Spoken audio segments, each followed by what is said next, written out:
So, hello everyone, good evening. Welcome everyone also. Today हमारा जो basic numerology का course है उसका डे 2 है। और आई होप आपको जो डे 1 में मैंने बताया या जो भी आपको क्लास में सिखाया, आई होप आपको समझ आया होगा। और अगर नहीं भी आपको समझ आया, कुछ भी पॉइंट ऐसा जो आपको क्लियर नहीं हुआ, तो आप मुझसे बिल्कुल पूछ सकते हो दोबारा भी और मैं उसको क्लियर करूंगी। बेसिक में ये बताना चाहती हूँ, कल और आज डे 2 है तो फिर से मैं रिपीट कर देती हूँ जो भी कल हमने हमारा एक्चुअली इसमें जो कॉन्सेप्ट है वो क्या है, हमारा जो कंटेंट है वो क्या है बेसिकली, तो वो मैं आपको बताना चाहती हूँ। कि इसमें जैसे आप जानते हो कि इसका नाम है बेसिक न्यूमरोलॉजी कोर्स, मींस कि आपको इसमें जो है बेसिक बताया जाएगा कि न्यूमरोलॉजी क्या है। और हमें इसमें 9 प्लैनेट्स के बारे में मैं कवर करूंगी कि 9 प्लैनेट्स क्या होते हैं, कनेक्शन क्या होता है नंबर्स और प्लैनेट्स का, बीच में आपस में क्या कनेक्ट होता है उनका, और उनकी कंपेटिबिलिटी चार्ट। मीन्स कि मीन्स कि आप उनका कंपेटिबिलिटी चार्ट मीन्स कि आपको ये पता चले कि हाँ, उनके बीच में आपस में फ्रेंड है वो एक दूसरे के, या वो एक दूसरे के एनिमी है, या फिर वो एक दूसरे के साथ न्यूट्रल रहते हैं। तो बेसिकली ये भी कवर होगा। हेलो उज्ज्वला जी, कैसे हो? हाय।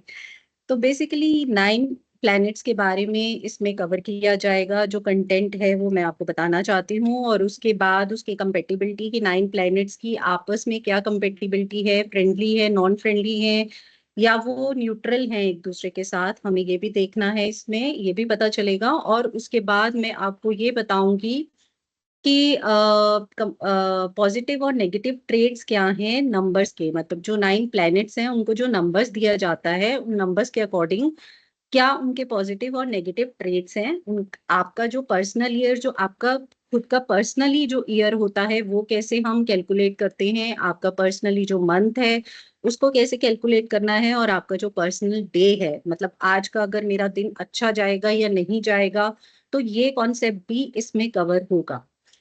और दूसरा मैं ये भी बताना चाहती हूँ कि आपको इस कोर्स की रिकॉर्डिंग्स मिलेंगी जरूर, लेकिन आपको पीडीएफ हम प्रोवाइड नहीं करा पाएंगे। तो मेरा मानना या सबका मानना ये होता है, हम जब पहले स्कूल में थे या कहीं, तो हमारे पेरेंट्स भी हमें कहते थे कि नोट्स बनाओ, लिख कर पढ़ाई करो तो आपको ज्यादा समझ आएगा। तो यही है कि आपको जब खुद से आप नोट्स बनाओगे तो शायद आपको बेसिक समझ आएगा, आप आपके दिमाग में रहेंगी बातें और आपको पता चलेगा कि हाँ, मुझे मैंने क्या लिखा है और मुझे क्या समझना है। तो आई थिंक वो ज्यादा समझ आएगा आपको। तो अब हम स्टार्ट करते हैं। जैसे मैंने कल थोड़ा सा बताया था, तो आज आपको थोड़ा उसके बारे में लिखना भी है खुद से। तो हम स्टार्ट करते हैं कि बेसिकली जो हमारा न्यूमरोलॉजी है वो क्या है, उसकी डेफिनेशन क्या है। तो उसके लिए मैं यही चाहती हूँ कि पहले मैं थोड़ा सा बताती हूँ, उसके बाद आप उसको लिखेंगे कि बेसिकली न्यूमरोलॉजी क्या होती है। अब जैसे न्यूमरोलॉजी से समझ आ रहा है कि नंबर्स, लेकिन सिर्फ इसमें नंबर्स नहीं होते हैं, इसमें नंबर्स एंड प्लैनेट्स को जोड़ा जाता है आपस में। क्यों जोड़ा जाता है? क्योंकि न्यूमरोलॉजी माना जाता है कि बहुत ही सिंपल कॉन्सेप्ट है, कुछ भी सीखने के लिए, अपने आप को समझने के लिए। एस्ट्रोलॉजी में बहुत सी चीजें ऐड ऑन हो जाती हैं, इसीलिए ये एक ट्रेंड हो चुका है कि लोग न्यूमरोलॉजी की तरफ ज्यादा अट्रैक्ट होते हैं, क्योंकि उनको लगता है कि न्यूमरोलॉजी एक ऐसी चीज है कि अगर हमें ये समझ आ गई तो हम खुद को समझ पाएंगे, हम अपनी बिहेवियर की, हम ऐसे क्यों हैं, ये जो भी पर्सन है हमारे साथ आसपास, या जो भी हम लोगों को जानते हैं, उनका बिहेवियर ऐसा क्यों है, या मतलब हम डिफरेंशिएट कर पाते हैं एक दूसरे को। बेसिकली ये होता है न्यूमरोलॉजी में, और वो इजी भी है मेथड। तो इसीलिए इसको समझाने के लिए नंबर्स और प्लैनेट्स को आपस में जोड़ा गया है। और 9 प्लैनेट्स होते हैं इसमें, जिसको बेसिकली नंबर दिए जाते हैं, ताकि हमें समझ आए क्यों नंबर्स क्यों दिए जाते हैं। क्योंकि हमारी जो डेट ऑफ बर्थ है ऑब्वियसली उसमें नंबर्स ही हैं। ठीक है, तो मंथ है उसका भी नंबर है, हमारी जो डेट है वो भी एक नंबर है, हमारा जो ईयर है वो भी एक नंबर है। तो हम कैसे समझ पाएंगे कि हम जो नंबर इसीलिए दिए जाते हैं प्लैनेट्स को कि उन नंबर्स के अकॉर्डिंग हमें समझ आ जाता है कि अगर हम वन है, अगर हम किसी ऐसी डेट पे बॉर्न हुए हैं जो वन, जिसका टोटल वन है, फिर जिसका टोटल टू है, ऐसे ही जिसका टोटल थ्री फोर ऐसे ही नाइन तक है, तो उसका जो लॉर्ड प्लैनेट है वो कौन है। अब प्लैनेट्स के साथ हमें क्यों जोड़ा जाता है इन नंबर्स को, ये भी कॉन्सेप्ट है। क्योंकि ये कहते हैं कि नंबर्स, वो लोग मानते थे जो पुराने, जो जैसे मैंने बताया कि ये अभी की नहीं है, ये कॉन्सेप्ट या ये कोर्स अभी नहीं हुआ, ये जो न्यूमरोलॉजी का है ये बहुत पुराना है, लेकिन ट्रेंड में अभी आया है। क्योंकि पहले जो था एस्ट्रोलॉजी ज्यादा ओवर था, और अब थोड़ा सा न्यूमरोलॉजी ज्यादा सबको क्लैरिटी से समझ आता है, इसीलिए न्यूमरोलॉजी ज्यादा ट्रेंड में आ चुका है। अब जैसे मैं आपको बता रही हूँ कि जैसे मैं आपको ये कह रही थी कि नंबर्स के साथ प्लैनेट्स को क्यों कनेक्ट किया जाता है, उसका रीजन यही है कि वो लोग ये मानते थे, जो पुराने जितने भी थे, जो ग्रीक फिलोसोफर थे, या जो इंडियन या जो चाइना से ये न्यूमरोलॉजी हमारी तरफ आई है, वो लोगों का मानना ये था कि जो प्लैनेट्स हैं, अगर हम उनको नंबर्स में उनको नंबर्स दे देंगे तो हमारे लिए एक इजी हो जाएगा कि ठीक है, ये हमारा प्लैनेट है और ये हम नंबर है और इसका ये प्लैनेट है। इसीलिए दोनों को आपस में कनेक्ट किया। नंबर सिर्फ कैलकुलेशन के लिए नहीं होते या क्वांटिटी के लिए नहीं होते, इसमें क्वालिटीज भी होती है, इसमें एक वाइब्रेशन होती है, इसमें एक एनर्जी होती है, और ऐसे ही प्लैनेट्स के भी अपने बिहेवियर होते हैं। तो कहने का मतलब ये है कि यूनिवर्स में जितने भी प्लैनेट्स हैं, वो कुछ भी अगर अपना कुछ भी मूवमेंट करते हैं, उन सबका इम्पैक्ट हम लोगों पे पड़ता है। अब जैसे आपको पता है कि सन के रिवॉल्व होते हैं सारे प्लैनेट्स, ठीक है। अब कौन सा प्लैनेट सन के बहुत पास है, कौन सा प्लैनेट सन से बहुत दूर है, कौन सा प्लैनेट देखने में कैसा है, उसका बिहेवियर कैसा है, उसका रिवॉल्विंग का टाइम कैसा है, क्या वो बहुत जल्दी रिवॉल्व करता है या वो बहुत स्लो रिवॉल्विंग में है। तो ये सब चीजें हम पर भी इम्पैक्ट करती हैं बेसिकली। अगर जैसे शायद मैं कल भी बताया था कि जो शनि प्लैनेट है वो बहुत स्लो है, वो जो ऑर्बिट होता है उस पे बहुत धीरे मूवमेंट करते हैं, वो सन के जो चक्कर लगाते हैं उसमें बहुत स्लो होते हैं। और ऐसे ही जो मरकरी है वो बहुत फास्ट है। तो अब क्या होगा कि अगर हम उस प्लैनेट के अंडर आते हैं तो हम में भी वो ट्रेड्स आ जाएंगे। हम जो, अगर अगर हम सैटर्न के अंडर आते हैं, हमारा नंबर है ऐसा, जो सैटर्न को नंबर, अभी मैं आपको दोबारा बताऊंगी कि प्लैनेट्स को कौन कौन से नंबर दिए जाते हैं। तो अगर हम सैटर्न के अंडर आते हैं तो क्या होगा, हम डिले हैं, हमारा काम स्लो है, या हमारे रिजल्ट्स डिले हैं। और अगर वही हम मरकरी के उसमें आते हैं तो हमारी नेचर कैसी होगी, हम इम्पल्सिव हैं, हम बहुत जल्दी करते हैं। और इन्हीं प्लैनेट्स को फिर आगे और ज्यादा एक स्टोरी के बेस्ड में सिंपल वे में समझाया गया है, ताकि समझ आए कि कौन सा प्लैनेट किसका फ्रेंडली है, कौन सा किसका एनिमी है, और कौन सा उसके साथ न्यूट्रल है। तो बेसिकली सबसे पहले आपको ये लिखना है कि व्हाट इज न्यूमरोलॉजी। आप उसके बारे में पहले लिख लीजिए, what is numerology.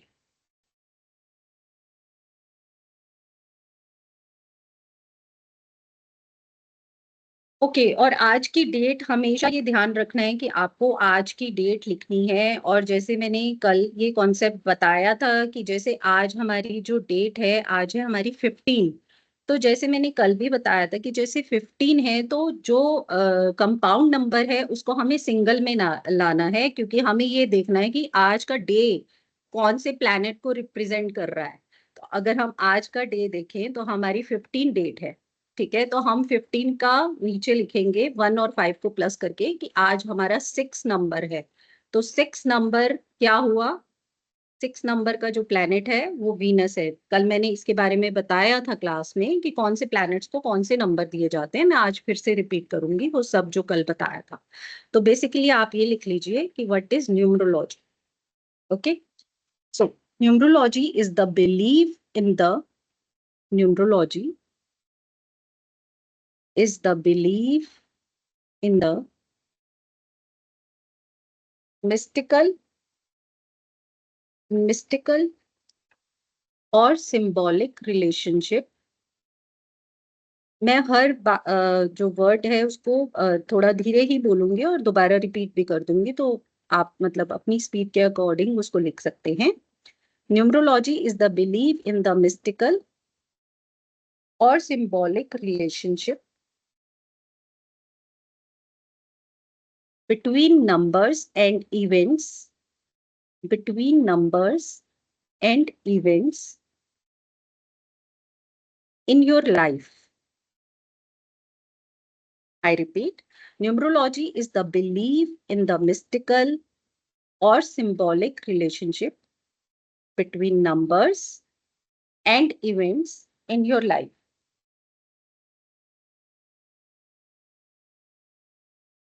It is used as a tool.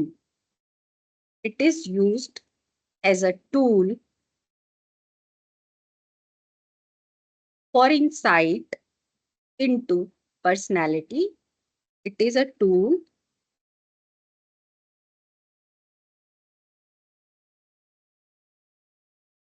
It is used as a tool, sorry, my mistake, for insight into personality, life path, and destiny. Life path and destiny.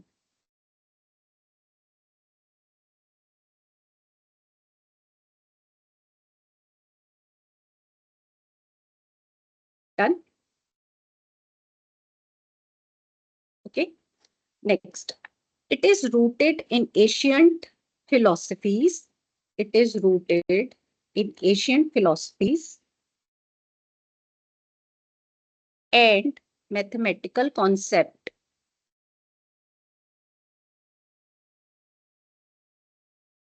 And mathematical concept from cultures like Greek. Greek में एक Pythagorean करके numerology हुई थी पहले, मतलब बहुत पहले जो उन्होंने इसको इन्वेंट किया था।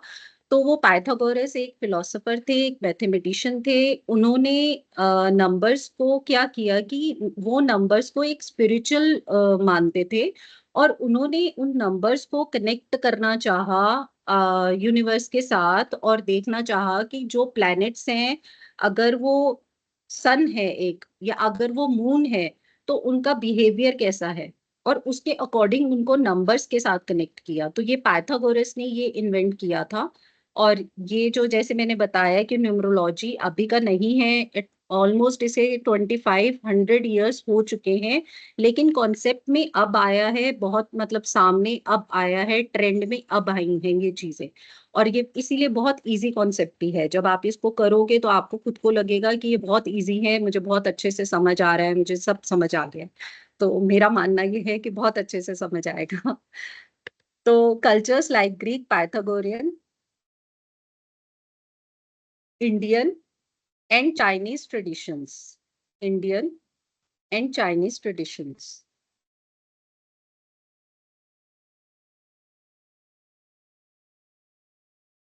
Done.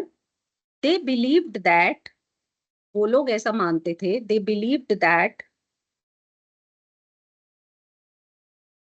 they believed that numbers are not just quantities.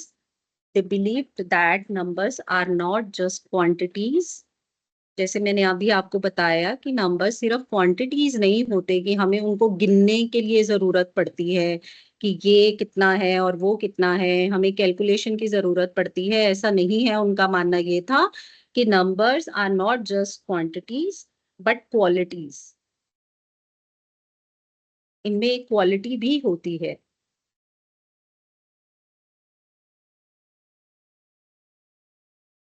Each with its own unique vibration, और उन नंबर्स की एक वाइब्रेशन होती है, अपनी एक वाइब्रेशन होती है नंबर्स के अंदर। Each with its own unique vibration। अब जैसे नंबर्स की वाइब्रेशन है, ऐसी प्लैनेट्स की है। और प्लैनेट्स तो यूनिवर्स में हमें दिखते ही हैं, और नंबर्स भी हमारे सामने हैं। कुछ ऐसा नहीं है जो हमें पता ही नहीं है कि ये 1 होता है, ये 2 होता है, ये हमें पहले से मालूम है। लेकिन उनका ये मानना है कि नंबर सिर्फ कैलकुलेशन के लिए नहीं होते या आपने कैलकुलेट कर लिया बस उसके लिए नहीं होते। नंबर्स में एक वाइब्रेशन होती है, नंबर्स के अकॉर्डिंग हम समझ पाते हैं कि हाँ, सामने वाला पर्सन या हम लोग कैसे हैं। तो इसीलिए प्लैनेट्स को नंबर्स के साथ कनेक्ट किया गया है, क्योंकि जैसे मैंने कहा कि हमारी डेट ऑफ बर्थ में नंबर्स हैं। हमारा कोई भी काम, हमारा व्हीकल है उसके भी नंबर्स मिलते हैं हमें, हमारा जो घर है उसका भी एक नंबर होता है, तो सब जगह आपको नंबर्स ही नजर आएंगे। तो इसीलिए प्लैनेट्स को नंबर्स के साथ कनेक्ट करके उसे इजी वे में बताया गया है, उसको एलेबोरेट किया गया है। तो कहाँ पे थी मैं? Numbers are not just quantities but qualities, each with its own unique vibration. Similarly, also planets also emit specific specific energetic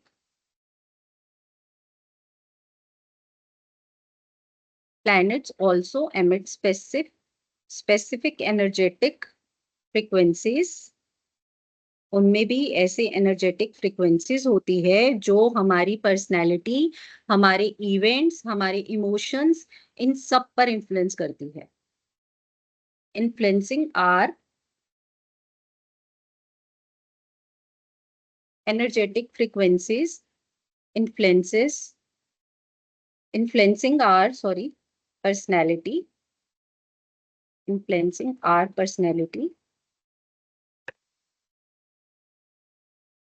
events and emotions.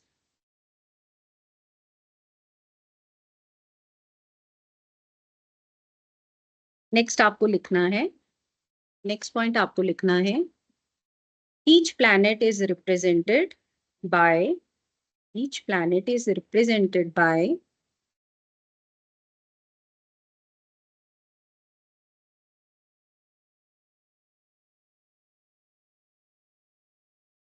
Comfortable. लिखने में कंफर्टेबल है, मैं जल्दी तो नहीं बोल रही, बता देना आप मुझे please. Each planet is represented by 1 to 9 numbers. Each planet is represented by 1 to 9 numbers, and there are 9 planets, according to this. And there are 9 planets according to this.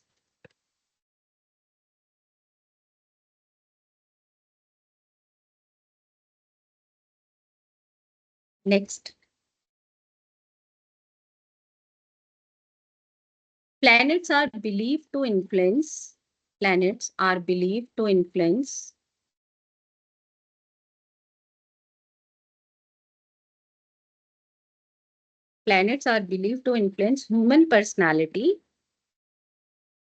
human personality, behavior,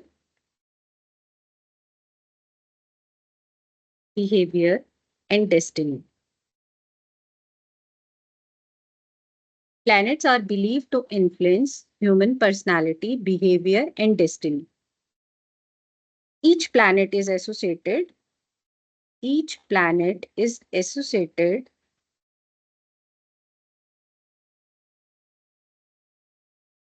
with a number. Each planet is associated with a number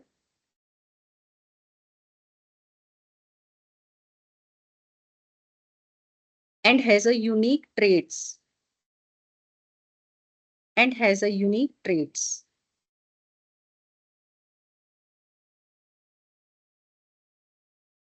These traits helps in deciding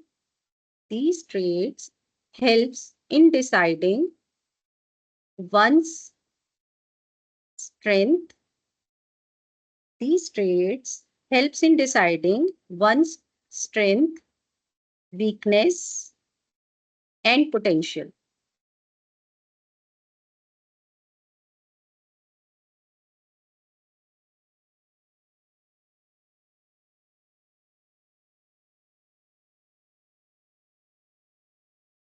done.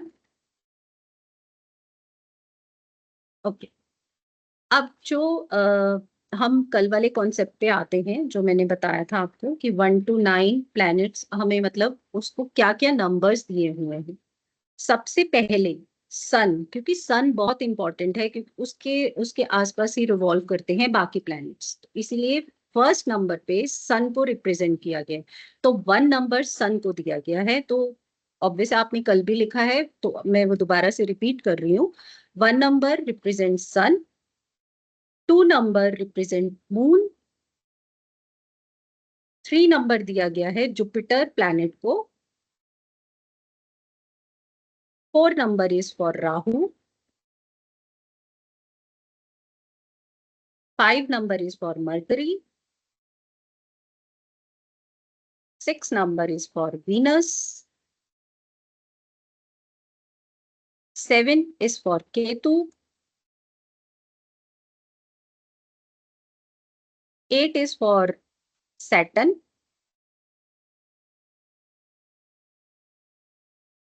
and 9 number at last is for Mars planet. Okay. अब कल का जो एक और था कि 1 number 2 number ये 9 तक तो हमें समझ आ गए और उसके प्लैनेट्स भी समझ आ गए। अब 1 में कौन कौन से डेट्स आते हैं, ऑब्वियसली अब मैंने जैसे कहा कि हमारे डेट ऑफ बर्थ में डेट होती है, मंथ होता है और ईयर होता है, ठीक है। अब हमें डेट का कॉन्सेप्ट लेना है।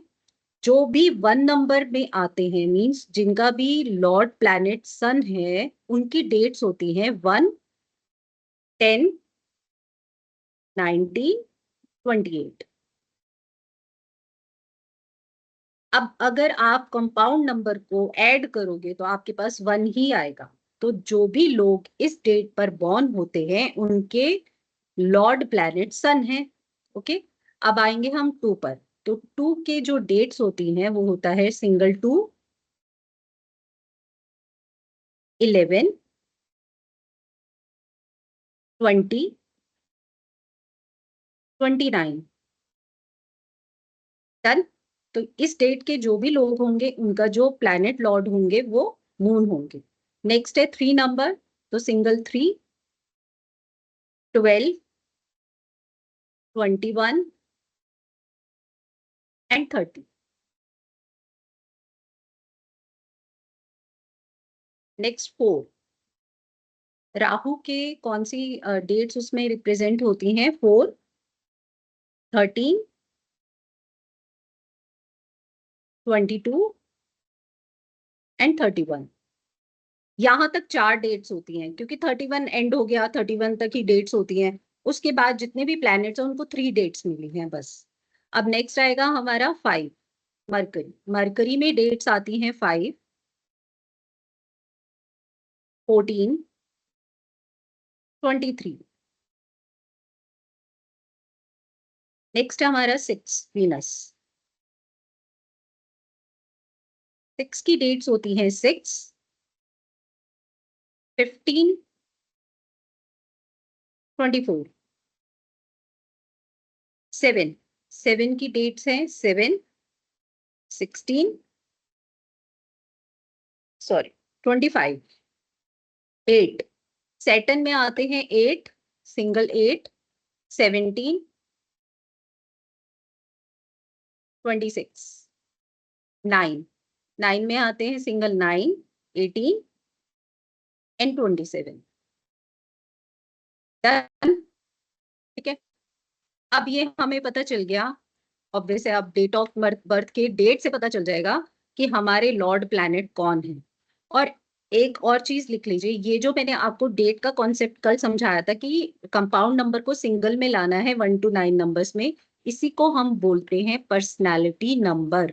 हमारे डेट ऑफ बर्थ का पर्सनैलिटी नंबर, उसके बारे में मैं आगे बताऊंगी, लेकिन आप इसके आगे लिख सकते हो कि ये आपका पर्सनैलिटी नंबर है। और कल मैंने ये भी कहा था कि डेट ऑफ बर्थ आप थोड़ा मतलब 5-6 अपने पास रखें, ताकि आपको एग्जाम्पल समझ में आए। आप उससे, ठीक है, कंपाउंड से देख करके ये कौन से इनके कौन से लॉर्ड है, और वो थोड़ा सा कॉन्सेप्ट और क्लियर हो जाएगा। तो इसको हम बोलते हैं पर्सनालिटी नंबर। ठीक है। अब वो आगे जो दूसरा नंबर है वो बाद में आएगा, लेकिन मैं पहले इसको इसीलिए समझा रही हूँ क्योंकि डेट के अकॉर्डिंग हमें ये मिल गया। अब इसके बाद मैंने एक स्टोरी बेस्ड बनाया था जिससे ये क्लैरिटी हो जाए कि कौन सा प्लैनेट को हम मतलब किस तरह से और उसका सिनोनिम्स क्या है, मतलब उसे और क्या बोल सकते हैं ताकि हमें और क्लैरिटी हो जाए। तो उसमें मैंने ये बताया था कि सपोज करो एक कंट्री है, एक राज्य है, और ऑब्वियस है एक राज्य है तो उसमें पुरानी टाइम पे, और उसमें एक राजा भी होगा, उसमें एक रानी भी होगी, उसमें एक मंत्री भी होगा, उसमें एक उसका राजकुमार भी होगा, वटेवर, सो ऐसे करके एक कहानी बनाई थी। तो हम क्या करते हैं कि 1 नंबर सन है, तो सन को हम एज अ किंग, उसके आगे आप लिख सकते हो sun, 1 number is sun as a king और फादर। मतलब सन को हम एज अ किंग भी मानते हैं, और जो घर के हेड होते हैं फादर को भी हम सन मानते हैं। ठीक है। अब उस कंट्री का एक किंग है जो सन है। अब उसकी जो क्वीन है वो मून है, तो मून के आगे आप लिखोगे क्वीन एंड मदर। डन। अब 3 नंबर जो हमें जुपिटर के थे, जुपिटर एक गुरु है, तो एक कंट्री में, एक राज्य में गुरु भी होना बहुत जरूरी है, तो 3 नंबर के आगे आप लिखोगे गुरु। और इनके आगे आपने लिखना है देवता के गुरु, मतलब देवतास गुरु, डेविल के नहीं है, ये देवता के गुरु हैं। तो ये बहुत प्योर हैं, ये बहुत मतलब इनमें बहुत नॉलेज है, इस तरह से। अब 4 नंबर जो राहु का है, राहु माना जाता है कि राजा का एक खुफिया एजेंट है, जो जैसे राजा को जरूरत पड़ती है किसी के बारे में पता लगवाना है कि वो कैसे मेरे से ज्यादा पावरफुल तो नहीं है, ये तो नहीं है वो, तो उस तरह का जो एक मैं कहती हूँ कि एक जो पार्ट दिया गया है, या जो एक एक्टिंग दी हुई है, या जो एक नाम दिया हुआ है, वो राहु को दिया हुआ है रेबेल। मतलब कि वो एक गुंडा टाइप है जो इस तरह के काम करता है राजा के लिए। तो उसके आगे आप ये लिख सकते हो। 5 नंबर इज मरकरी, बुध का नंबर, जिसे हम हिंदी में बुध भी बोलते हैं। 5 नंबर राजकुमार है, एज अ प्रिंस, उस राज्य का, उस राजा और रानी का बेटा है वो। 6 नंबर वीनस, जो शुक्राचार्य हैं, अगेन शुक्राचार्य भी एक गुरु के उस पे बैठे हैं, मतलब एक गुरु हैं वो भी, लेकिन वो डेविल्स गुरु हैं। तो वो इतने प्योर नहीं है 3 की तरह, जैसे जुपिटर बहुत प्योर हैं, बहुत मतलब शांत हैं, वो थोड़े से डेविल जैसे बिहेव करते हैं, तो 6 नंबर डेविल्स गुरु हो जाएगा। 7 इज केतु। केतु के बारे में मैंने ये बताया था कि राहु और केतु एक शेडो प्लेनेट है जो हमें नजर नहीं आते, और इनकी स्टोरी भी है जो शायद मैंने कल नहीं बताई, अभी इसके बाद बता दूंगी आपको। तो 7 नंबर ऐसा है कि वो अपने आप को इनकम्प्लीट मानता है, क्योंकि उसका हेड नहीं है, सिर्फ उसका नीचे बॉडी पार्ट है, तो वो उसे इनकम्प्लीट मानता है कि मेरे साथ बहुत अन्याय हुआ है। तो वो क्या करता है, हर किसी के पास जाता है, हर किसी की बात सुनता है, हर किसी की हेल्प करता है, तो आप इसको हेल्पफुल क्रिएचर कह सकते हो, क्योंकि उसको ये लगता है कि शायद मेरा हेड इसके पास है तो मैं कंप्लीट हो जाऊंगा, शायद। मींस कहने का मतलब ये है कि उसे हर किसी की हेल्प भी करनी है, और सबसे उसको एक एडवाइस भी चाहिए, एक उसको क्या कहते हैं, सिंपथी भी चाहिए, इसीलिए वो एक हेल्पफुल क्रिएचर की तरह देखा गया है। 8 number is Saturn. Saturn is like a जज। आप 8 नंबर के आगे, सेटन के आगे जज लिख सकते हो। ऑब्वियस अगर एक कंट्री है तो उसमें अगर जज नहीं होगा तो हर कोई अपने हिसाब से कुछ भी करेगा, उसको कुछ डर नहीं है किसी का भी, तो ये भी होना जरूरी है। 9 is commander of an army, means कि वो एक वॉरियर है, एक सेनापति है उस देश का।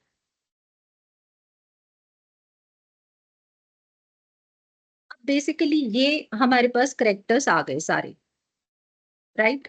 इसी के अकॉर्डिंग हमें पता चलता है कि राजा की किस किस से दोस्ती है, किससे वो एनिमी है, किसके साथ, और किसके साथ वो न्यूट्रल है, तो ये भी मैंने कल बताया था, और वो एक कंपेटिबिलिटी चार्ट बनाया था। ठीक है। तो अब बेसिकली आपको इसके बारे में, आपने कंपेटिबिलिटी चार्ट कल बना लिया था, और उसमें सब लिखवा दिया था मैंने कि कौन क्या है और कैसे स्टैंड करता है वो। ठीक है। तो बेसिकली अब हम लिखेंगे कि कंपैटिबिलिटी चार्ट होता क्या है, उसके बारे में हमें लिखना है। तो आप लिख सकते हैं compatibility chart.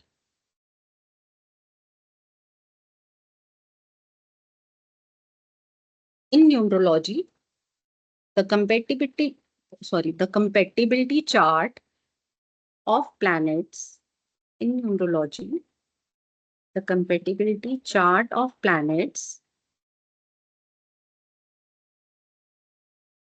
play play an important role, play an important role,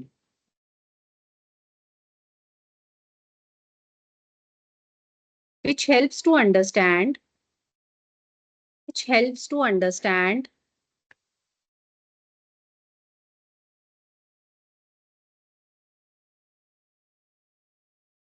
how the energies which help to understand how the energies of different planets how the energies of different planets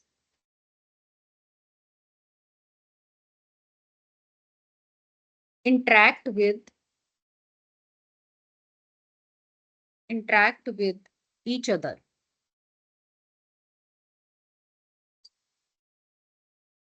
Interact with each other. It indicates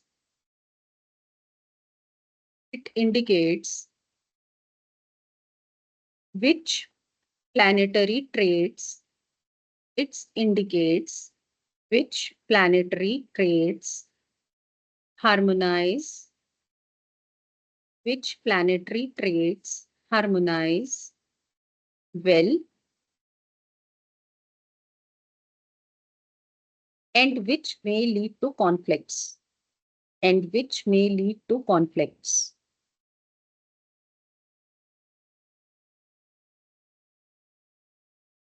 And which may lead to conflicts. Done? So basically इसमें आप कल बना चुके हो, तो मुझे अगर दोबारा रिपीट करना है तो मैं कर देती हूँ। ठीक है, अब स्टोरी को लेकर ही चलते हैं हम एक तरह से। सबसे पहले किंग है, ठीक है। अब हमें खुद पता चल रहा है कि किंग के कौन कौन से फ्रेंड्स हो सकते हैं।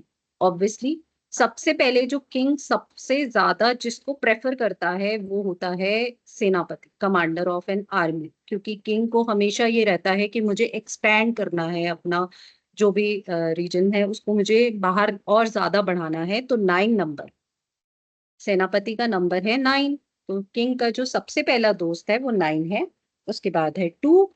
ऑब्वियस है किंग जो है क्वीन के साथ बिल्कुल फ्रेंडली रहेगा। 5 क्योंकि वो उसका बेटा है इसीलिए वो उसके साथ फ्रेंडली रहेगा।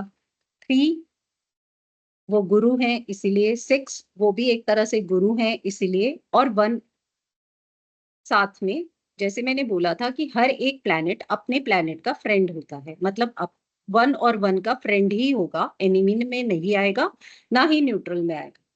अब आते हैं हम उनके जो एनिमीज हैं वो कौन होंगे। 1 का एनिमी सिर्फ 8 है, सैटर्न। उसके लिए मैंने कल आपको स्टोरी बताई थी 1 और 8 की क्या स्टोरी है, क्यों उनकी आपस में बिल्कुल क्रॉस है। ठीक है, अब न्यूट्रल में 2 प्लैनेट्स आएंगे 4 एंड 7। राजा 4 को बहुत मानता है, उसको उसको उससे काम भी लेता है ऑब्वियसली, लेकिन वो शो नहीं करता कि वो मेरा फ्रेंड है। तो वो शो करना भी नहीं चाहता कि वो मेरा फ्रेंड है, ताकि किसी को पता ना चले कि मैंने एक खुफिया कुछ रखा हुआ है। और 7 को भी वो शो नहीं करना चाहता, क्योंकि ये दोनों बहुत अच्छे प्लैनेट्स नहीं हैं, क्योंकि राजा की इमेज पे उसकी इमेज खराब होगी, इसलिए 4 एंड 7 को न्यूट्रल में रखता है कि जब मुझे इनसे काम होगा मैं इनसे काम ले लूंगी। डन। अब आते हैं हम 2 पे, रानी, क्वीन। ऑब्वियस है क्वीन का सबसे पहले जो फ्रेंड होगा वो 1 होगा। तो 1 उसका फ्रेंड है।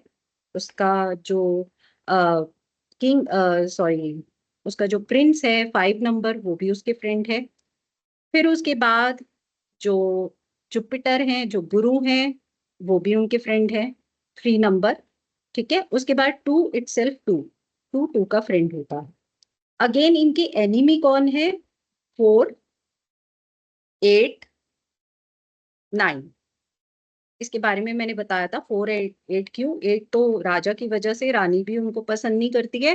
4 एज अ थोड़ा सा बदमाश और गुंडा टाइप है, तो इसीलिए वो भी उतना उनको प्रेफर नहीं करती है। और 9 सेनापति हैं, क्योंकि उनको ये लगता है कि राजा के करीब हमेशा मुझसे ज्यादा सेनापति रहते हैं, तो इसीलिए वो उनको पसंद नहीं करती हैं, उनको एनिमीज में रखते हैं।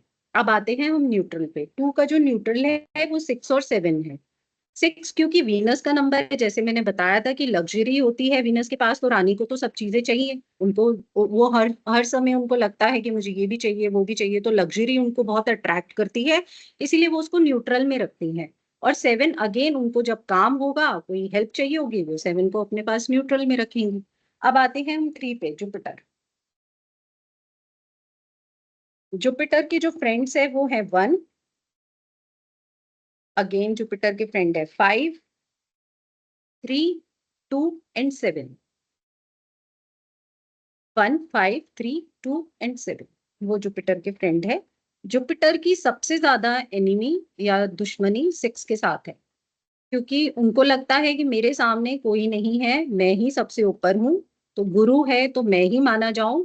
जो डेविल गुरु हैं वो उनसे उनकी बिल्कुल भी नहीं जमती, तो उनसे उनकी बिल्कुल दुश्मनी है 6 नंबर से।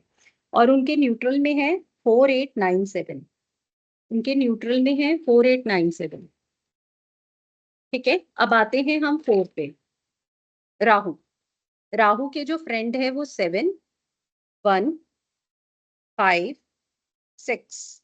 अब राहु पे मैंने एक आपको बोला था कि 4 के ऊपर आपको स्टार बनाना है, 8 के ऊपर आपको स्टार बनाना है, और उसके बारे में मैंने कल बताया था कि वो रीजन क्या है स्टार बनाने का। अब इनका जो एनिमी है वो है 4 8, अगेन उनके ऊपर star, and 2 and 9।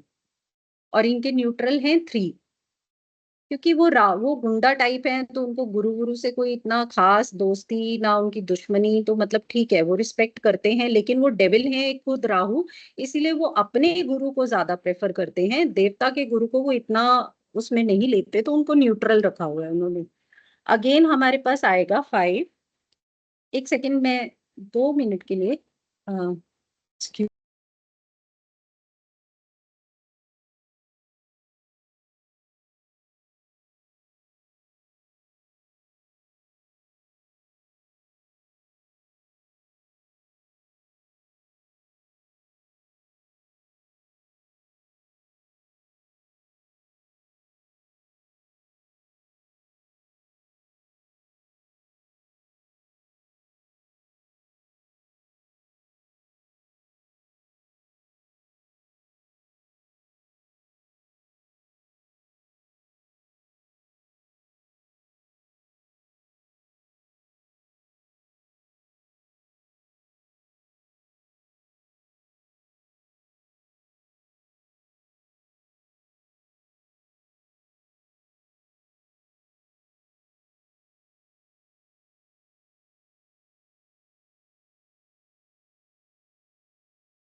O sorry, apologies. Okay, कहाँ पे थे हम? 4 कंप्लीट हो गया, 5 पे। 5 इज 1। 5 के जो फ्रेंड है वो है 1, 2, 3, 6 एंड 5। 1 2 3 6 एंड 5। डन। इनके जो एनिमी है वो 3। नहीं, इनका कोई एनिमी नहीं, सॉरी।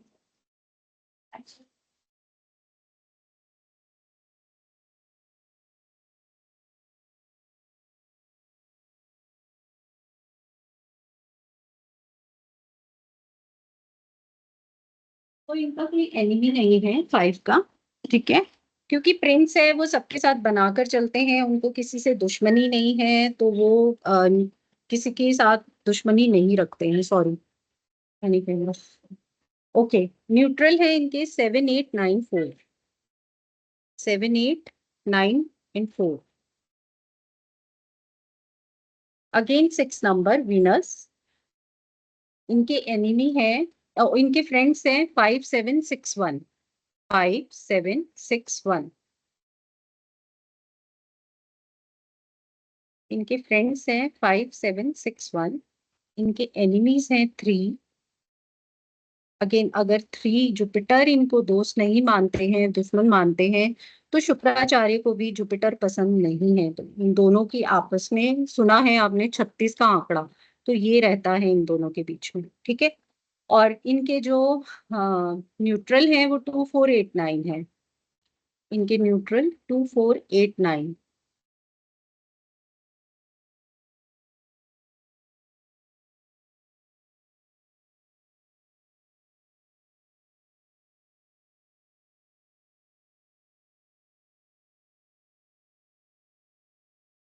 अगेन केतु, केतु की फ्रेंड है 4 6 1 3 5।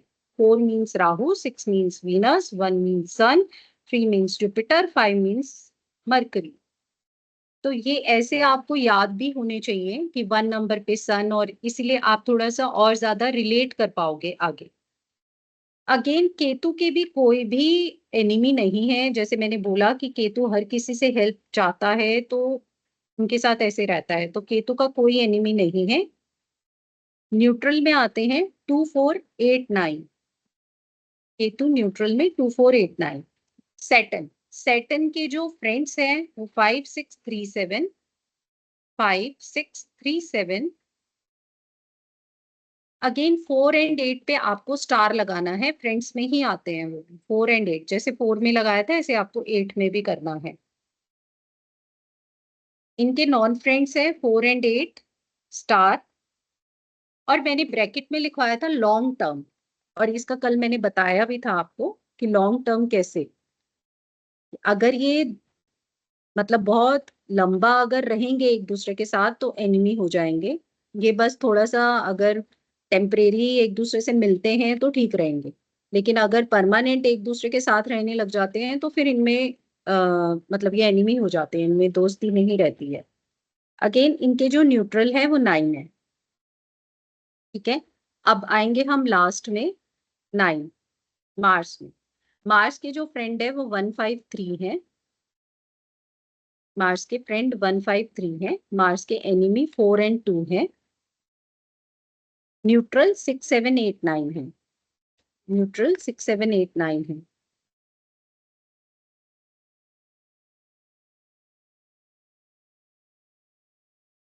डन कंपेटिबिलिटी चार्ट, इसको हम बोलते हैं कंपेटिबिलिटी चार्ट। अब इसके अकॉर्डिंग आपको पता चल गया होगा, और जैसे मैंने बताया था कि फिर भी मैं एक बार पूरा, अगर आप चाहते हो मैं दोबारा से एक्सप्लेन कर देती हूँ। हम आए थे कि दोबारा 3 नंबर, हाँ जुपिटर, दोबारा से बताऊं? अच्छा ठीक, हाँ वो मैं बता रही हूँ। अब जैसे मैंने बताया कि 3 नंबर के जो फ्रेंड्स हैं, मतलब वो जुपिटर हैं, वो गुरु हैं, उनके सिर्फ एक जो एनिमी है वो है 6 नंबर, ओके। क्योंकि वो भी गुरु हैं तो इसीलिए वो नहीं उसको चाहते और बिल्कुल उसे पसंद नहीं करते हैं। अब जैसे मैंने जुपिटर का बताया कि वो 1 ऑब्वियस है, राजा है, तो वो गुरु हैं तो एक दूसरे की रिस्पेक्ट करते हैं, बिल्कुल है, तो इसीलिए वो उनके फ्रेंड है। उसके बाद 5, प्रिंस भी उनके लिए कोई बुरा नहीं है तो इसीलिए उसको दोस्त मानते हैं। उसके बाद 3, ऑब्वियस है, एक गुरु का फ्रेंड ही रहता है। उसके बाद 2, 2 भी रानी है तो उनको, उनसे भी कोई प्रॉब्लम नहीं है। उसके बाद 7, 7 इसीलिए कि आपको मैंने बताया कि अगर गुरु एक बार भी उसको बुलाएंगे या बोलेंगे कि हाँ ठीक है, तो वो आ जाएंगे उनकी हेल्प के लिए। न्यूट्रल में वो रखते हैं 4 को, क्योंकि 4 एज अ गुंडा है तो मतलब उनको लगता है कि ठीक है, इससे क्या ही दुश्मनी करूं या क्या इसको वो करूं, तो वो न्यूट्रल में मानते हैं उसको कि ना मेरी, ना मुझे इससे वैसे कुछ प्रॉब्लम है और ना मुझे इसको अपना दोस्त बनाना है। 8 अगेन, क्योंकि जो जुपिटर, आगे आपको समझ आएगा उनके ट्रेड्स कैसे होते हैं, जो जुपिटर हैं, जो गुरु है ना, वो मानते हैं कि मैं ही सबसे ऊपर हूँ। और जबकि 8 जो जज होता है वो एक कंट्री में सबसे ऊपर की पोस्ट पे होता है। लेकिन गुरु में एक ये कह सकते हो आप, एक उनमें एक एरोगेंट ये ऐसे रहते हैं वो कि भाई मुझे सब पता है, तो मेरे लिए 8 कोई खास वो नहीं रखता, तो वो न्यूट्रल में रख देते हैं कि ठीक है। ओके। अब 9 वो न्यूट्रल में रखते हैं क्योंकि जैसे गुरु को ये रहता है कि राजा के ना सबसे करीब मैं रहूं, वो मुझसे ज्यादा एडवाइस लूं, 9 को उतना ज्यादा प्रेफरेंस ना दे। तो ये उनमें थोड़ा सा क्लैश रहता है। तो इसीलिए अब 9 की जरूरत तो पड़ेगी, क्योंकि 9 को वो बिल्कुल भी साइड लाइन नहीं कर सकते हैं, उसको एनिमी नहीं बना सकते हैं, तो इसीलिए उसको न्यूट्रल में रख लेते हैं गुरु, मार्स को। ठीक है। उसके बाद आ गया आपका 7। अगेन नहीं, मैंने 7 नहीं लिखवाया ना इसमें, दोनों में लिखवाया। ठीक है। तो वो फ्रेंड भी है, न्यूट्रल भी है, तो कोई उनको अगर जब ज्यादा बहुत जरूरत पड़ती है तो वो उसकी एडवाइस, क्योंकि जुपिटर एक ऐसा प्लैनेट है जो सोचता है कि मुझसे ज्यादा किसी को नॉलेज नहीं है, किसी को कुछ भी नहीं पता, सबसे ज्यादा नॉलेज मुझे ही है। इसलिए जितने भी 3 नंबर के अंडर आते हैं ना लोग, 3, 12, 21, आप उनके बीच में ऐसा बिहेवियर उनमें देखोगे कि वो खुद को ज्यादा वो रखते हैं कि भाई मुझे मालूम है, मुझे मत सिखाओ। तो थोड़ा सा ऐसा रहता है उनमें ऐसे ट्रेड्स ना, इसीलिए। ओके, अब 4 पे आते हैं हम। 4 का ऑब्वियस है फ्रेंड केतु, क्योंकि राहु केतु दोनों एक बॉडी तो एक ही है। बाकी आता है, बाकी समझ आ गया। ओह, डन। बहुत सिंपल है, समझ आ जाएगा, कुछ ऐसा इसमें दिक्कत नहीं है। ओके, तो ये हमारा हो गया कंपेटिबिलिटी चार्ट। अब उसके बाद हम स्टार्ट करते हैं कि सबसे पहले मैंने आपको बता दिया पर्सनालिटी। पहले मैं आपसे पूछ रही हूँ कि मैं आपको ट्रेड्स कराऊं 1 से लेकर, जैसे उनके पॉजिटिव हैं या नेगेटिव, या आपको डीओबी एनालाइज कराऊं ताकि आपको थोड़ा समझ और आ जाए। Trades, DOB, trades. ओके ठीक है। डीओबी। डीओबी ठीक है। ओके चलो ठीक है। आपने 5-6 डीओबी लिखी हुई है, 4-5 लिखी हुई है। डन। अब उसको करना क्या है आपको, आपके पास कैलकुलेटर होगा, नहीं भी होगा तो आप कैलकुलेट कर लेना। डन डन, बहुत बढ़िया बहुत बढ़िया। ओके, पहले आप पूरी एक डीओबी लिख लो। सबसे पहले आएगी डेट, उसके बाद है मंथ, उसके बाद है ईयर। अब मैंने आपको डेट के बारे में तो बता दिया। डीओबी में ना हमारे पास 2 नंबर आते हैं, पर्सनैलिटी एंड डेस्टिनी। आज मैं समझाऊंगी, कल मैं इसके नोट्स लिखवाऊंगी आप। आज सिर्फ समझाऊंगी, कल इसको पूरा और अच्छे से लिखवा दूंगी कि होता क्या है। आज सिर्फ आप समझ लो इसको। एक होता है पर्सनालिटी नंबर, एक होता है डेस्टिनी नंबर। ठीक है। पर्सनालिटी मैंने आपको बता दिया कि वो डेट के अकॉर्डिंग होता है। अब अगर आपके पास कोई एक डीओबी मुझे बताओ, आप शो करो, तो आप मुझे बताओ कि उसका आपने कौन सा डेट क्या निकाला है, उसका सिंगल नंबर क्या निकाला है आप। ठीक है। तो ये सारी डेट्स हैं, 30, 28, 20, 12, 17, 1। ओके, ग्रेट ग्रेट, बस बस ठीक है। तो ये जो सिंगल नंबर आपके पास आया, ये आपका पर्सनैलिटी नंबर। अब डेस्टिनी कैसे निकालना है आपको, जितने भी डीओबी में नंबर्स हैं सबको ऐड कर लो, सबको, कोई एक नंबर नहीं छूटना चाहिए। 0 तो 0 ही रहेगा। सबको ऐड कर लो और मुझे बताओ क्या नंबर है। अगर वो कंपाउंड में आएगा तो अगेन आपको सिंगल करना आता है। 1 to 9 में आपको सिंगल लेकर आना है। आप ये कर लो। जितने भी आपने लिखे हैं आप सबका कैलकुलेशन करो और मुझे बताओ कि क्या है। और वो मैं बताऊंगी आपको कि वो होता क्या है, उसको हम क्या बोलते हैं।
ओके उज्ज्वला जी, हो गया।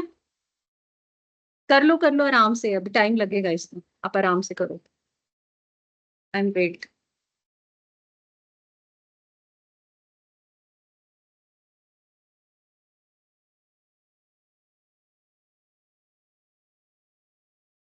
बस सिंगल नंबर में लाना है आपको।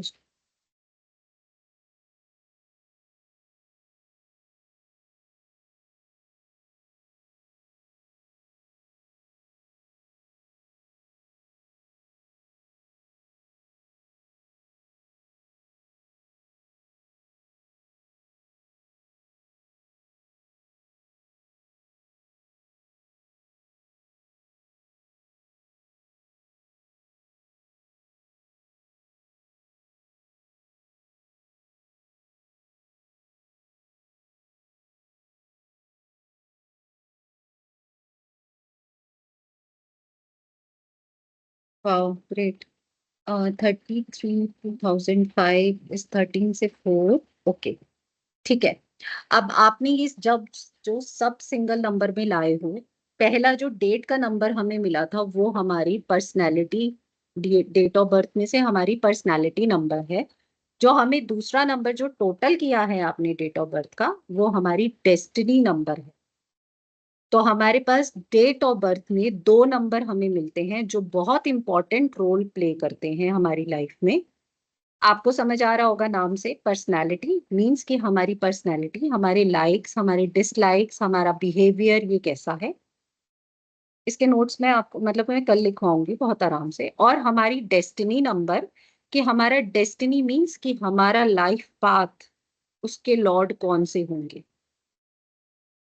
अब एक चीज और है इसमें समझने की, जो हमारा पर्सनालिटी नंबर होता है वो हमारी लाइफ, अब लाइफ ज्यादातर 80 90 इससे ऊपर तो होती नहीं है आजकल, तो 80 क्रॉस भी बहुत मतलब गॉड ग्रेस है। तो हम इसको हाफ में डिवाइड कर लेते हैं अपनी लाइफ को। तो हमारा जो पर्सनालिटी नंबर है वो 32 35 से पहले ज्यादा एक्टिव होता है। 80% एक्टिव वो वाला नंबर रहता है, वो वाला प्लेनेट रहता है हमारी लाइफ में। ठीक है। जो हमारा डेस्टिनी नंबर है वो हम जब 35 क्रॉस कर जाते हैं तब वो ज्यादा पावर में आता है। तब वो 80% पावर में हो जाता है और पर्सनैलिटी 20 नंबर पावर में हो जाता है, 20% में आ जाता है। तो 80 20 का रेशियो चलता है। क्लियर, कि मैं दोबारा रिपीट करती हूँ। जो हमारा पर्सनैलिटी नंबर आपको मिला है डेट से, वो हमारा 35 से पहले 80% वर्क करता है, पावर में रहता है। और डेस्टिनी नंबर 20% वर्क करता है सिर्फ। जब हम 35 क्रॉस कर जाते हैं अपनी लाइफ के, तो हमारा डेस्टिनी नंबर 80% हो जाता है और हमारा पर्सनैलिटी 20% रह जाता है। तभी आपने देखा होगा कि 35 तक ऑलमोस्ट शादी हो जाती है, या मतलब अगर लेट भी है तो मतलब एक ना हमारी नेचर में फर्क आ जाता है। हम बहुत चेंजेस आ जाते हैं हमारी लाइफ में, जो हम पहले थे एज अ यंग पर्सन वो हम 35 के बाद वैसे नहीं रह पाते। तो उसमें रीजन तो है, आपके सरकमस्टेंसेस, आपके जो आपका जो माहौल है, शादी हो गई, बहुत सी चीजें चेंज होती हैं, लेकिन हमारी पर्सनैलिटी में भी फर्क पड़ता है। हमारा प्रोसेस ऑफ माइंड, हमारा थॉट, हमारे इमोशंस सब अलग हो जाते हैं। उसका रीजन ये है। अब आपने देखा होगा बहुत कम ऐसा होता है कि पर्सनालिटी और डेस्टिनी सेम सेम नंबर आ रहा है। पर्सनालिटी भी सेम है, 3 है, तो सपोज एग्जांपल डेस्टिनी भी 3 है। ऐसा बहुत कम होता है, वैसे तो अलग अलग ही दिखेगा आपको, पर्सनालिटी अलग, डेस्टिनी अलग। ठीक है। अब आपको समझ आ गया कि जिसका भी आपने डेट ऑफ बर्थ से पर्सनालिटी निकाला है मींस वो कौन से लॉर्ड, साथ में आप लॉर्ड भी लिख लो उनके, कि पर्सनालिटी के ये लॉर्ड प्लैनेट हैं और डेस्टिनी के ये लॉर्ड प्लैनेट हैं। बार बार रिपीट करने से वो याद हो जाएंगे 1 to 9 कौन कौन से किसको कौन सा नंबर मिला हुआ है, तो उसमें मुश्किल नहीं होगी।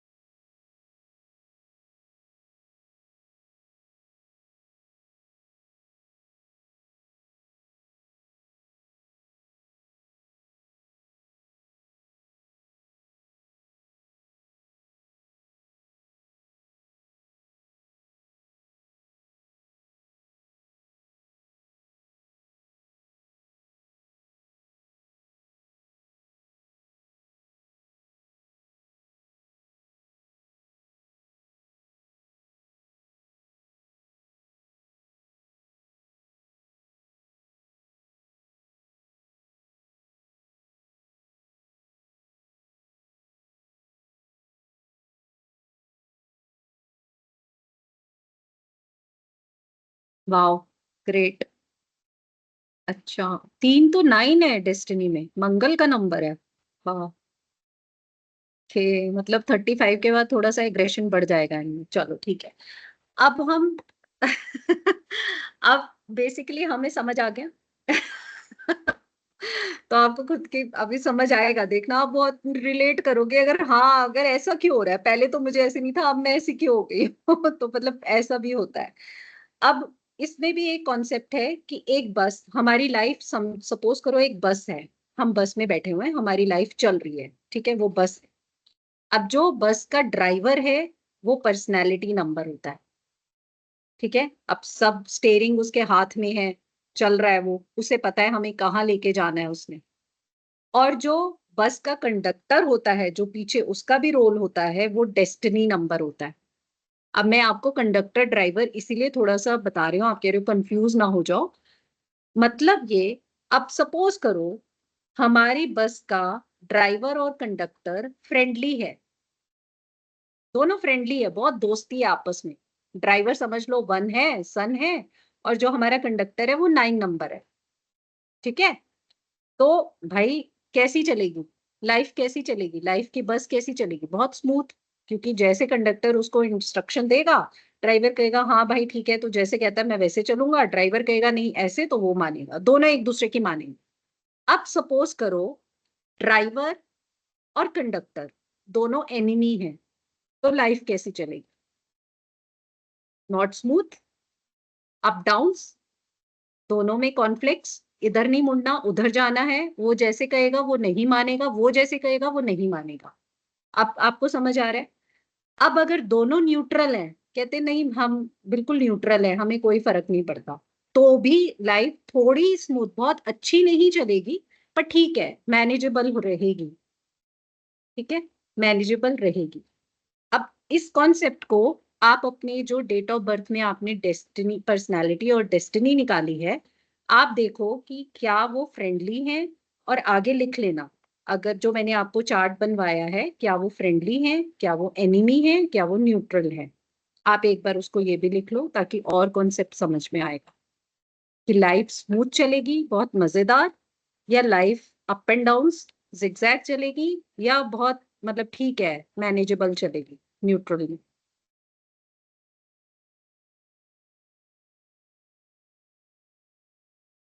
सपोज करो अगर पर्सनालिटी 3 है, डेस्टिनी 6 है, यस आपको समझ आ गया, ठीक है। तो इससे समझ आएगा कि आपकी लाइफ, आपको खुद समझ आएगा कि मेरी पर्सनालिटी डेस्टिनी अगर एनिमी है तो मेरी लाइफ लॉट ऑफ एफर्ट्स, पर ठीक है उसके बाद कर्मास होते हैं, सब होता है, लेकिन ये तो इम्पैक्ट करता ही करता है, इससे आप बच नहीं सकते हो। थोड़ा बहुत ऊपर नीचे ठीक है, आप अपनी लाइफ में अगर स्पिरिचुअल हो रहे हो, अपने प्लैनेट के अकॉर्डिंग चल रहे हो, तो आपको उनकी हेल्प मिलती है। अगर आप उनके बिल्कुल अगेंस्ट जाते हो तो फिर वो आपकी हेल्प नहीं करते हैं, ऑब्वियस है। आप अगर एक टीम में हो सपोज, आप पहले लिख लो, मैं तभी फिर आपको, आप जैसे एक टीम में हो सपोज, आप सन की टीम में हो सपोज करो, आपका नंबर, आपकी डेट ऐसी है कि आप सन की टीम में हो, चाहे आप पर्सनैलिटी वाइज सन की टीम में हो, चाहे डेस्टिनी वाइज सन की टीम में हो।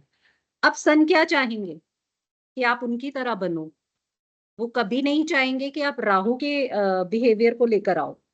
तो अगर आप सन के अकॉर्डिंग चलते हो, जो मैं ट्रेड्स आगे बताऊंगी कि सन के क्या ट्रेड्स होते हैं, ऐसे लोग कैसे होते हैं, अगर आप उनके अकॉर्डिंग नहीं चलते, अपने प्लैनेट के अकॉर्डिंग, तो वो आपकी लाइफ में जिगजैग जिगजैग लाते ही हैं,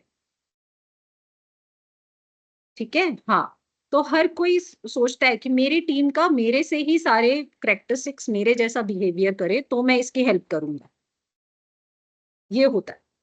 अब अगर हम कहें कि 8 नंबर, जिसका 8 नंबर डेस्टिनी पर्सनैलिटी है या डेस्टिनी है, कि वो तो स्लो होता है, तो हम स्लो थोड़ी ना चलेंगे उनकी तरह। लेकिन नहीं, उनके नेगेटिव ट्रेड्स को नहीं अपनाना हमने, उनकी उनमें जो पॉजिटिविटी है उसको लेकर चलना है।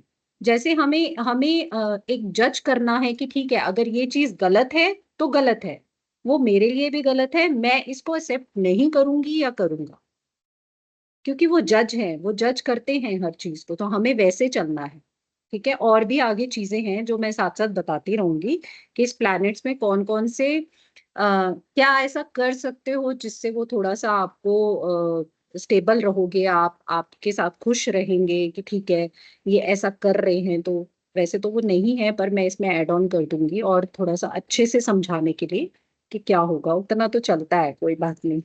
तो ये आपको क्लियर हो गया, पर्सनालिटी डेस्टिनी, इसमें कोई इशू तो नहीं है? डन हो गया। अब हम कल करेंगे कि उसके ट्रेड्स क्या हैं, ठीक है? 1 नंबर के क्या ट्रेड्स हैं, 2 नंबर के क्या ट्रेड्स हैं, और इनके बारे में या तो लिख लेते हैं, अभी हमारे पास टाइम है, कि पर्सनालिटी नंबर क्या होता है और डेस्टिनी नंबर क्या होता है। ठीक है, तो लिख लो आप पर्सनालिटी नंबर। आपको डेट ऑफ बर्थ से 2 नंबर मिले हैं, पर्सनालिटी एंड डेस्टिनी। तो पर्सनालिटी नंबर क्या होता है वो लिखना है।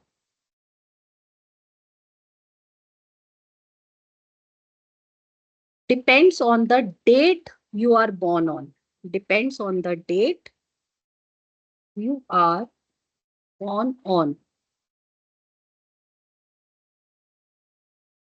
ठीक है, describes your personality, describes your personality, likes, dislikes, emotional and mental capacity, emotional and mental capacities।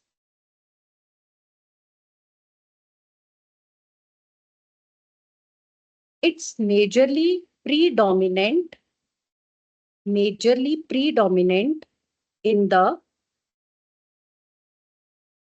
majorly predominant in the first half of your life, majorly predominant in the first half of your life, means before 30 to 35 years।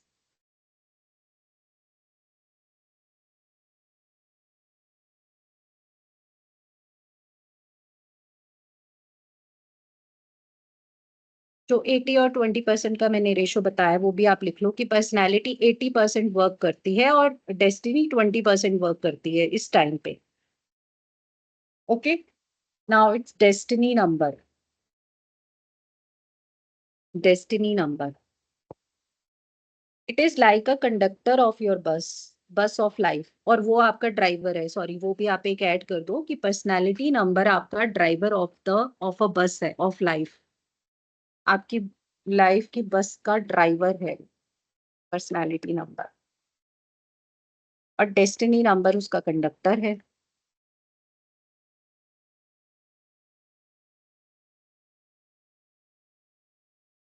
It depends, destiny number के बारे में बोल रही हूँ, it depends on the sum process, it depends on the sum process of the date of birth, it depends on the sum process of date of birth, को DOB लिख सकते हो आप शॉर्ट फॉर्म में, date of birth DOB. Describes your destiny, it describes your destiny, your future, your future path, your future path related to work, आपका profession क्या होना चाहिए, आपका वर्क मोड क्या होना चाहिए, ये भी आता है इसमें डेस्टिनी में। Related to work, profession, career, relationships, career, relationships.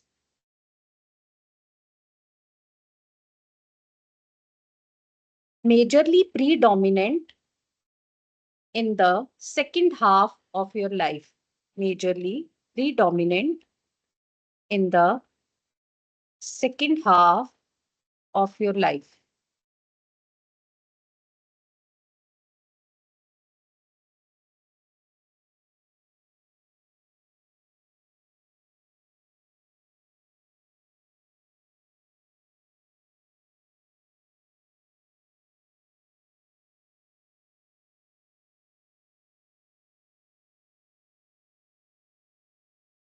Means आप आफ्टर 30 to 35 years।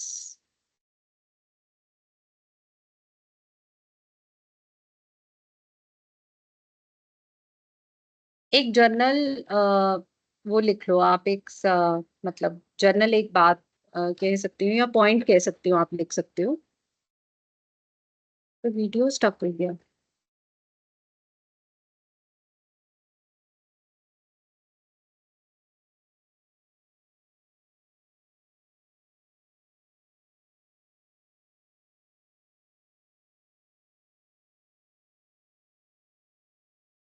हेलो।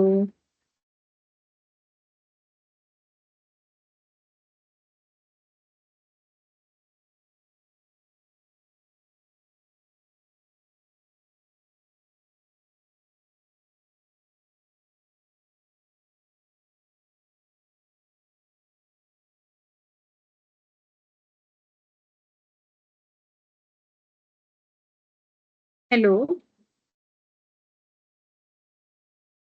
रुला जी, आप हो ना? आपका वीडियो स्टक हो गया, मुझे स्टक दिख रहा है।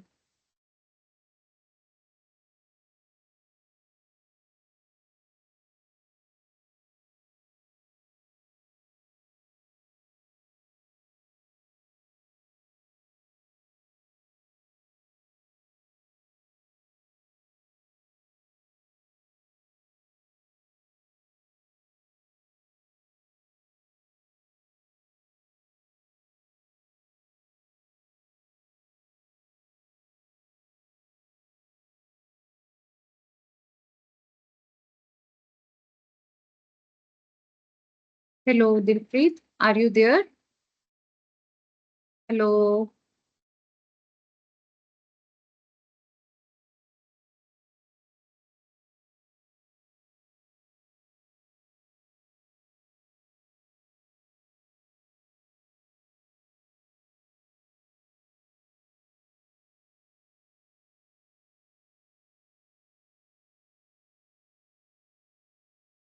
सो इफ जो मैं आपको जर्नल एक पॉइंट कह रही हूँ लिखने के लिए, वो आपको ये लिखना है कि if we pursue our profession according to our destiny number, तो it gives amazing results.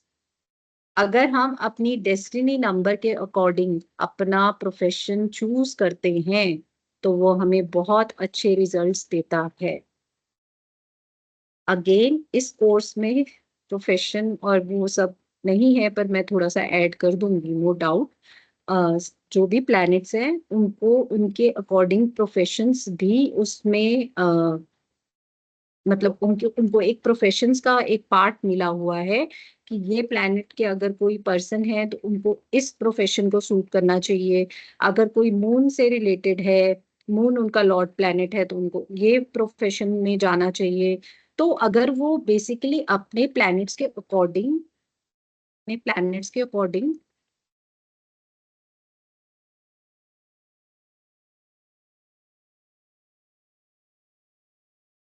Video stuck हो गया था। ओके। जर्नल जो मैं आपको एक पॉइंट बता रही थी, आप वो लिख लो। if you if we pursue our profession if we pursue our profession according to our destiny number, we get amazing results। हर एक प्लैनेट के अकॉर्डिंग उसका प्रोफेशन भी उसे मिला होता है। ठीक है। तो अगर हम अपनी डेस्टिनी नंबर के अकॉर्डिंग, मतलब अब हम तो खैर यहाँ मतलब, और कई बार ये होता है कि हम बाय मतलब ऐसे खुद से ही आ जाते हैं कि हमें नहीं पता, या हमें अभी जब तक हमें नहीं पता था, आपको भी नहीं पता होगा कि मेरा प्रोफेशन क्या होना चाहिए। लेकिन हो सकता है कि आप अपने प्लेनेट के अकॉर्डिंग अपने प्रोफेशन में ही हो। ठीक है। वो फिर डेस्टिनी के ऊपर डिपेंड करता है, तो आप बहुत अच्छा करोगे, बहुत अच्छे अमेजिंग रिजल्ट्स मिलेंगे। और अगर नहीं हो, तो फिर ये है कि एफर्ट्स करते हो लेकिन उतने अच्छे रिजल्ट्स नहीं मिल पाते। तो इसका मैं थोड़ा सा एक एग्जांपल दे देती हूँ कि जैसे जो वीनस के प्लैनेट के अकॉर्डिंग है, 6 नंबर वाले जितने भी हैं, अगर उनकी डेस्टिनी 6 है, किसी पर्सन की अगर डेस्टिनी 6 है, 6 means Venus, Venus means luxury, luxury से रिलेटेड जितने भी प्रोफेशंस हैं, अगर वो चूज करते हैं, तो अमेजिंग रिजल्ट्स मिलते हैं। अब वो डिपेंड करता है, हो सकता है कि मुझे पसंद नहीं है उतना, कि मुझे नहीं जाना इस फील्ड में। ये भी होता है कि हम कई बार नहीं चूज करते हैं वो वाला फील्ड, तो वो हमें क्योंकि पता ही नहीं है। लेकिन अब जब आपको पता चल जाएगा तो आप ये प्रेफर कर सकते हो कि ठीक है आप ये प्रोफेशन चूज करो, आपको इसमें बेनिफिट होगा। आप एक एक गाइडेंस या एक एडवाइस दे सकते हो, बाकी मतलब पर्सन पे डिपेंड करता है कि वो समझे ना समझे। लेकिन इसका ये मेन पॉइंट ये है कि अगर आप अपनी डेस्टिनी नंबर के अकॉर्डिंग अपना प्रोफेशन चूज करते हो तो आपको अमेजिंग रिजल्ट्स मिलते हैं। तो इसको एक आप स्टार मार्क करके भी लिख सकते हो, एक जर्नल पॉइंट है ये आपके लिए।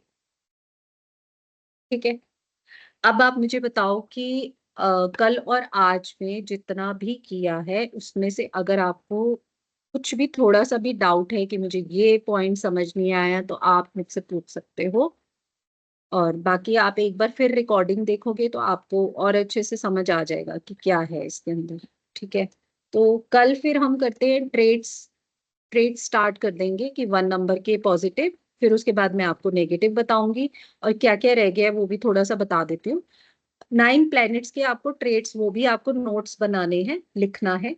ठीक है, पॉजिटिव ट्रेड्स बताऊंगी, उनके नेगेटिव ट्रेड्स बताऊंगी, सारे प्लैनेट्स वो कवर हो जाएगा। कंपेटिबिलिटी चार्ट कवर हो गया। ठीक है, उसके बाद में आऊंगी फिर उसके बाद ना मैं हम ले लेंगे लकी नंबर्स और कलर्स। फिर एंड में जो पर्सनल ईयर और उसका जो कॉन्सेप्ट है, पर्सनल ईयर आपका क्या है, पर्सनल मंथ क्या होगा, जो पर्सनल मंथ मींस कि अच्छा जाएगा या बुरा जाएगा। अब ये सब चीजें ना आपकी कंपेटिबिलिटी चार्ट पे डिपेंड करेगी, तो इसलिए आपको थोड़ा सा उसको बार बार देखना है कि कौन सा किसका एनिमी है, कौन सा किसका फ्रेंड है। और ये मैंने आपको बता दिया है कि अगर दोनों अलग अलग चल रहे हैं, एनिमी है, तो लाइफ थोड़ी सी खराब जाने लगे। तो उसके लिए फिर यही होता है कि या रेमेडीज कर लो कुछ ना कुछ, हमें जो हम कहते हैं कि हमें क्यों प्रॉब्लम्स आती हैं, हमारे साथ ऐसा क्यों होता है, वो थोड़ा सा और आगे डीप नॉलेज है, वो तो फिर पूरा आगे और कॉन्सेप्ट होता है। न्यूमरोलॉजी की ग्रिड्स बनती हैं, वैदिक बनती है, लोशु बनती है, उसके अकॉर्डिंग महादशा ये वो सब, फिर वो बेसिक नहीं होता, वो और एडवांस वाली चीज होती है। फिर उसके अकॉर्डिंग हमें पता चलता है कौन सा प्लेनेट हमारी हेल्थ पे इम्पैक्ट डाल रहा है, कौन सा प्लेनेट हमारा ऐसा है जो हमें बेनिफिट दे रहा है, तो फिर हम उसको और खुश करते हैं कि हमें हमारे साथ ठीक रहो आप। उसके लिए रेमेडीज वगैरह होती हैं, तो ये सब पार्ट होता है। तो इसीलिए न्यूमरोलॉजी भी बहुत कहते हैं कि वास्ट है, ऐसा नहीं है कि छोटा सा एक कॉन्सेप्ट है और उसको समझ के, ये है कि इतने में आपको ये समझ आ जाएगा कि भाई मेरी लाइफ कैसी चल रही है, या मेरे जो भी आपने डेट ऑफ बर्थ लिखी है उससे आप थोड़ा सा अब रिलेट कर पाओगे कि ऐसा क्यों हो रहा है। अगर एंटी नंबर्स बैठे हैं तो, और अगर फ्रेंडली है तो मजे है, फिर तो कुछ है ही नहीं, मौज ही मौज है, फिर तो कोई दिक्कत ही नहीं है। तो ये होता है। अब आपका ठीक है, थोड़ा सा आवाज निकली है आज। आज अब वो आप ना ये जो मैंने बताया ना, हाँ ये भी वैदिक स्विच वर्ड है। मैं इसको जरा थोड़ा सा ऑफ कर देती हूँ। अ, बाद में रिकॉर्ड, चलो ठीक है कोई बात नहीं, एंड में बता दूंगी, और अगर पता भी चलेगा तो कोई नहीं, सबके लिए अच्छा है। तो ये वैदिक स्विच वर्ड होते हैं। जैसे आप सुन रहे हो नाम भी ना, ये अश्विना क्यों बोला गया है, अश्विन कुमार जो थे वो देवताओं के वो थे डॉक्टर। ठीक है, तो अब वो देवताओं के डॉक्टर थे तो उनके पास तो यहाँ के डॉक्टर से बहुत पावर है, इसीलिए उनको उनके बेस पे एक वर्ड बनाया गया है जो हेल्थ से रिलेटेड होता है, जिसे हम चैंट करते हैं।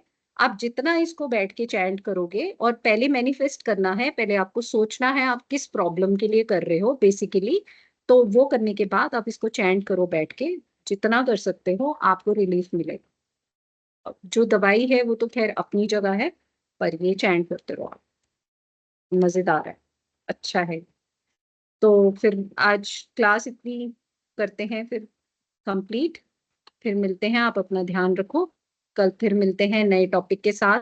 और ये जो मैंने कराया आप रिकॉर्डिंग देख लेना एक बार, इसको सारा चेक कर लेना, 1 नंबर सन, ये थोड़ा सा आपको याद हो जाएगा वैसे एंड तक, तो जब एंड होगी क्लास की, जब 20 डेज में पूरा होगा तो आपको बहुत अच्छे से सब समझ आ जाएगा, नो डाउट। तो फिर ठीक है, मिलते हैं फिर कल, bye bye, take care. Bye bye bye. Thank you.